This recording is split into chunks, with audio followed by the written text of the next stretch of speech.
हरे कृष्णा। सभी भक्तों को मेरा दंडवत प्रणाम। आज हम निर्जला एकादशी व्रत कथा करने जा रहे हैं। सबसे पहले तो आपके मन में ये प्रश्न होगा कि निर्जला एकादशी का व्रत कब है। यह 17 जून को है या 18 जून को है। तो आपको यह हम स्पष्ट कर देते हैं कि निर्जला एकादशी का व्रत 18 जून को मनाया जा रहा है और व्रत प्रायण का समय अगले दिन अर्थात 19 जून को सुबह 5:23 से 7:30 तक। हरे कृष्णा। अब हम सबसे पहले एक छोटी सी कथा करेंगे, सुदामा जी की कथा और श्री कृष्ण की कथा।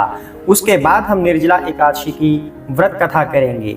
ये कथा करने का हमारा क्या उद्देश्य है कि भगवान श्री कृष्ण भगवद गीता में ये बताते हैं कि हमें अपने नियत कर्म करते रहने चाहिए और धर्म के अनुसार ही अपना कर्म करना चाहिए और हमारा भगवान से प्यार होना चाहिए, भगवान से हमारा प्रेम होना चाहिए। हमें सकाम कर्म में नहीं लगना चाहिए, हमें निष्काम कर्म से भी ऊपर भक्ति में लगना चाहिए, अर्थात हमें भक्ति में लगकर धर्म के अनुसार ही कार्य करना चाहिए।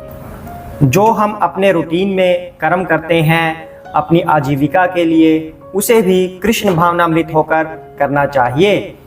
तो अब सुदामा जी की कथा से हमें ये पता चलेगा कि हमें भगवान से प्रेम होना चाहिए। सुदामा और श्री कृष्ण बहुत अच्छे मित्र हैं। तो सुदामा बहुत गरीब थे और श्री कृष्ण वो तो ऐश्वर्यवान हैं। तो सुदामा जब बहुत गरीब थे तब भी उन्होंने अपना धर्म का मार्ग नहीं छोड़ा। उन्हें जगह जगह से प्रलोभन आते थे कि आप हमारा ये कार्य कीजिए, हम आपको इतना धन देंगे। यहाँ तक कि एक राजा ने उन्हें यह कहा कि तुम सिर्फ मेरी प्रशंसा करो, उसके बदले मैं तुम्हें अपार संपत्ति दूंगा। लेकिन सुदामा जी भगवान श्री कृष्ण के इतने बड़े भक्त हैं कि उन्हें किसी और की प्रशंसा करना सुहाता ही नहीं, क्योंकि उन्हें पता है कि श्री कृष्ण ही प्रशंसा करने के योग्य हैं।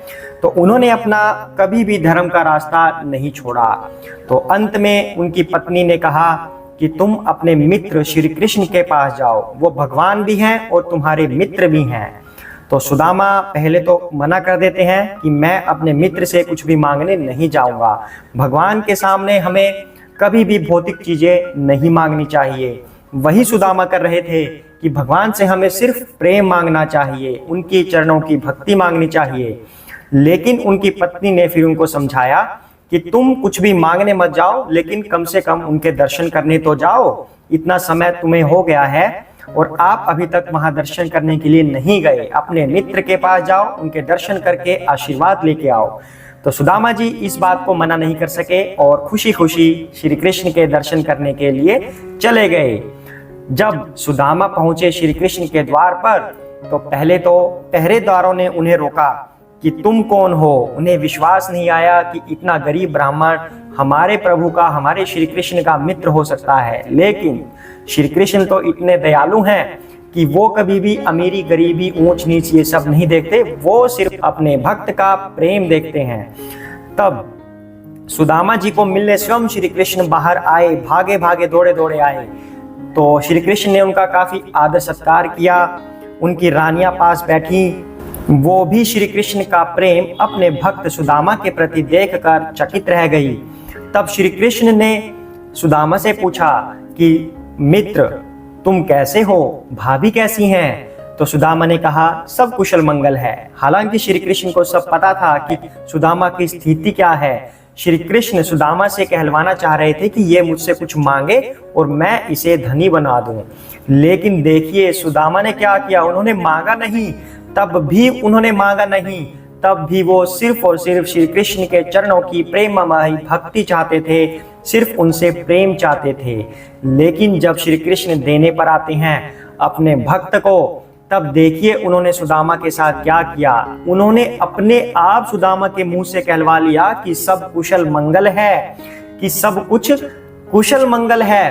तो श्री कृष्ण ने कहा ऐसा ही होगा, ऐसा ही होगा, अर्थात सुदामा के यहाँ सब कुशल मंगल हो जाएगा। बिना मांगे ही भगवान ने सुदामा को अलग अलग लोकों का राजा बना दिया।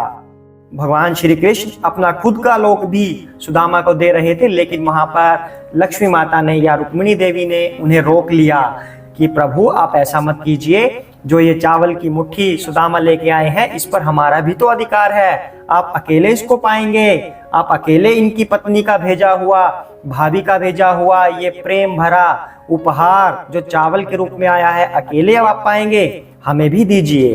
तो श्री कृष्ण ने तो अपना सब कुछ अर्पण कर दिया था सुदामा के ऊपर। से सुदामा को लगा कि मैं सिर्फ भगवान की भक्ति लेकर आया हूँ, लेकिन भगवान ने उन्हें बड़ा महल दिया, उन्हें बिल्कुल अमीर बना दिया हर तरह से। इस कथा से हमें क्या शिक्षा मिल रही है कि हमें भगवान से कभी भी भौतिक चीजें मांगनी नहीं चाहिए, हमें हमेशा उनकी प्रेममयी भक्ति ही मांगनी चाहिए, उनके चरण कमलों का सहारा मांगना चाहिए। जिस चीज की आवश्यकता हमें है वो भगवान को अपने आप ही पता है, हम उनके बच्चे हैं, वो हमारे पिता हैं।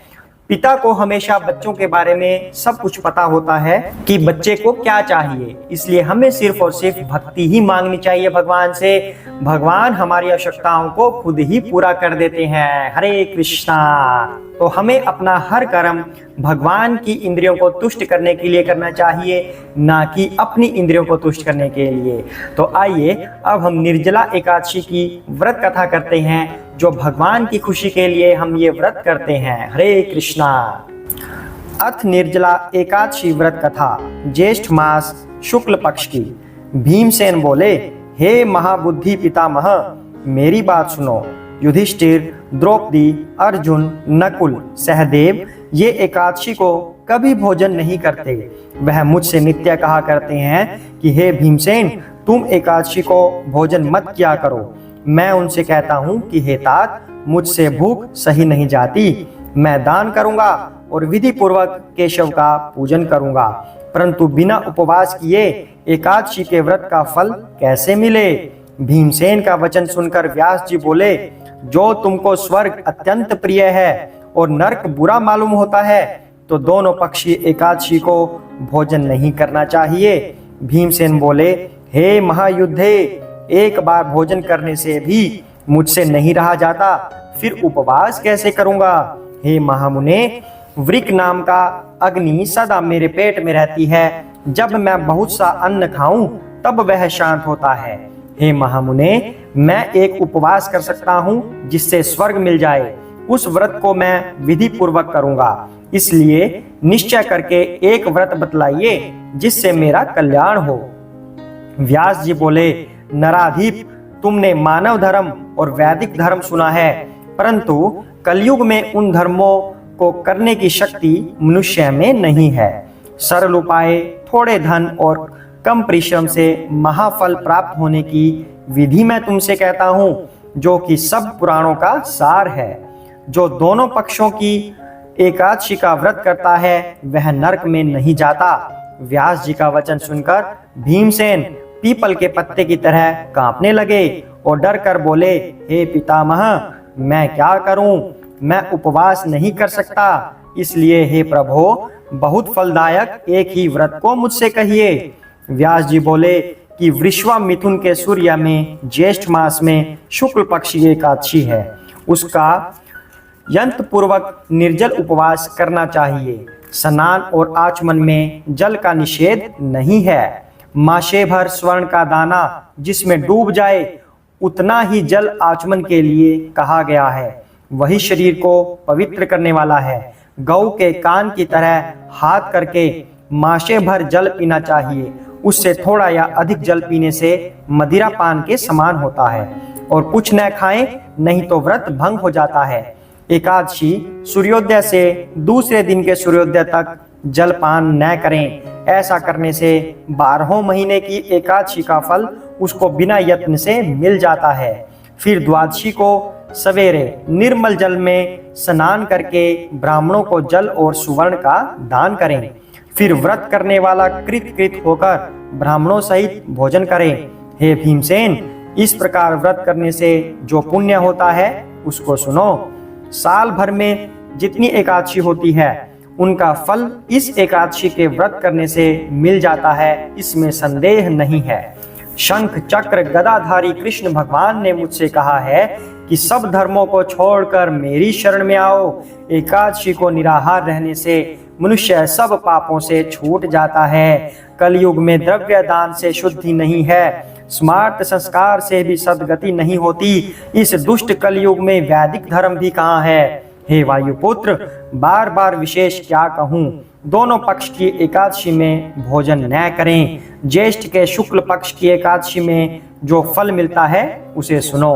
सब तीर्थों से जो पुण्य होता है और सब दान करने से जो फल होता है, हे वृकोदर, वह फल इस एकादशी का व्रत करने से मिल जाता है। उसी दिन से भीमसेन ने इस निर्जला एकादशी का व्रत किया, तभी से इसका नाम भीमसेन विख्यात हो गया। हे भूपाल, इसी प्रकार से पापों को दूर करने के लिए तुम भी यत्न पूर्वक इसका व्रत और भगवान की पूजा करो। हे अनंत, हे देवेश, मैं आज आपका निर्जल व्रत करूंगा और दूसरे दिन भोजन करूंगा। इस मंत्र को पढ़कर सब पापों को दूर करने के लिए इंद्रियों को वश में करके श्रद्धा पूर्वक व्रत को करें। स्त्री या पुरुष का सुमेरुआ मंदराचल पर्वत के समान भी पाप हो तो एकादशी के प्रभाव से भस्म हो जाता है। जो कोई उपवास करके रात्रि में जागरण करते हैं और निर्जला के दिन अन्न, गो, वस्त्र, शैया, आसन, कमंडल, छत्र, पादत्राण इनका सुपात्र को दान देते हैं, वे सोने के विमानों में बैठकर स्वर्ग को जाते हैं। मनुष्य को सूर्य भक्ति से इस कथा को सुनते तथा कहते हैं, वे दोनों निस्संदेह स्वर्ग को जाते हैं। मनुष्य को सूर्य ग्रहण में श्राद्ध करने से जो फल मिलता है वह इसके सुनने वालों को मिलता है। दातुन करके इसका नियम करें। मैं केशव भगवान को प्रसन्न करने के लिए आचमन के सिवा एकादशी के व्रत में दूसरा जल ग्रहण नहीं करूंगा। द्वादशी के दिन गंध, पुष्प, जल और दीपक से देवताओं के ईश्वर वामन जी का पूजन करना चाहिए। विधि पूर्वक पूजन करके इस मंत्र का उच्चारण करें।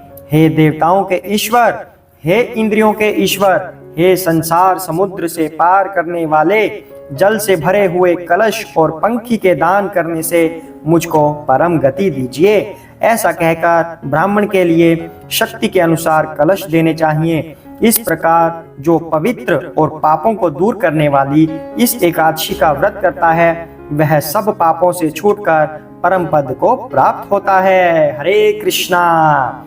इस दिन फलाहार क्या है? इस दिन कैरी का सागार लेना चाहिए। तो यह थी निर्जला एकादशी की व्रत कथा। आशा करते हैं आपको यह पसंद आई होगी और यह आपको आध्यात्मिक उन्नति में सहायक बनेगी। अगर आपको यह कथा पसंद आई है और इस तरह की अनेकों व्रत कथाओं के लिए चैनल पर बने रहिए। भगवत शरण चैनल में आपका सदैव स्वागत है।